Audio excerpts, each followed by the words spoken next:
Tignan natin kung anong kinakain ni Ate Cha. Ate Cha, ba't di ka nangaalok? Kain na. Ha? Sarap ng ulam mo. Wow, ano yan? Tingnan mo naman, oh. Ulo? Oh, Ulo ng baboy. crispy ulo siya. Oh. Kita mo naman, oh, ang lutong. Grabe, ang sarap. Sige nga. Kain Patigin. natin. Kain natin.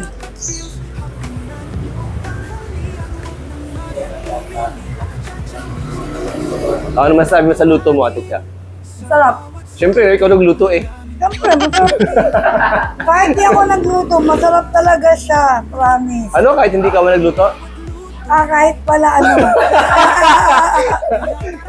Kahit pala ano? Lahat ng luto ko masarap, guys. Patikim naman ako ng isa. Tikman mo. O, di ba? Kaya sabi ko nga eh. Sasaw natin. Itong may balat. Ayaw mo ma-high blood. Ayoko ng balat din. Yun ang gusto ko, may balat. Pwede na bang umupo? O, sige, go. Salo na ako. Dali. Kailangan maganda ako dyan, ah. Dali, ano natin to? Tuloy ka na kayo, kumain na kayo dito. Sumabay na kayo. Ayan, video natin si Ate Cha habang siya'y kumakain. Nakakahiya ang pangit ko. Halika na kayo, kumain na kayo. Ang sarap, promise. Hindi ako nagbibiro. Ganun pala siya kasarap. Sarap. Parang magutom ka lang, kaya akala mo masarap. Hindi. Gutom na gutom. Uy! Kaya yan, ubusin ni Marjo. Uy! Manil, wala ka rito. Ang sarap ng ulam namin. Ba't kinuha mo yung ulam ko? Eh, nandiyan ka. Ikaw malapit eh. Ay, ano, Bes? Ayan, buti na may tigahimay ako. Kuha ka pang isa ka lang. Nathan, kumain ka nito. Kumain ka ng pagkain ng ano.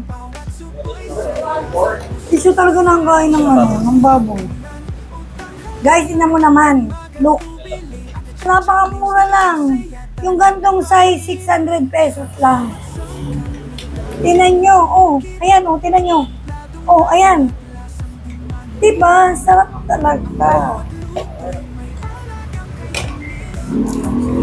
Ito na ang aking unang subo. Paano daw available mo? Sabi ni Kurt. Crispy ulo. Sarap na. Ano pa ba? Ano sa jingle natin ngayon? Bawat suboy sarap. Talaga naman. Hapunan o tanghalian. Tayo sa Ate Cha Meals. Bawat suboy saya, busog sa sarap at feels. Hapunan o tanghali. Sabihin mo may pork chop dito. May sisig. May pork chop, may sisig. At saka may lechong kawali. Ay wala, may lechong kawali. Grabe, pag umorder kayo nito talaga, sa totoo lang. Yung buto niya, tingnan nyo. Yung buto niya, hindi ka mahihirapang magkalas-kalas kasi sobrang lambot talaga. Tapos, huwag niyong kakalimutang magpipino. Tsaka, mag-lemon kasi kailangan to pampaano ng high blood. Ganun ba yan? Correct. Okay na po, bye-bye. Kakain muna kami. Hindi ka makakain ng natural na kain mo, ano? Oo. Baka yung mga video. Okay na po. Babay na tawa. Kumari, patayin natin. Patayin na. Kawali. Sige na nga, para makakain na si Ate Cha. Bye-bye. Para mo kami makakain na rin. Bye-bye. Kain na po. Kumain na tayo sa Ate Cha Meals.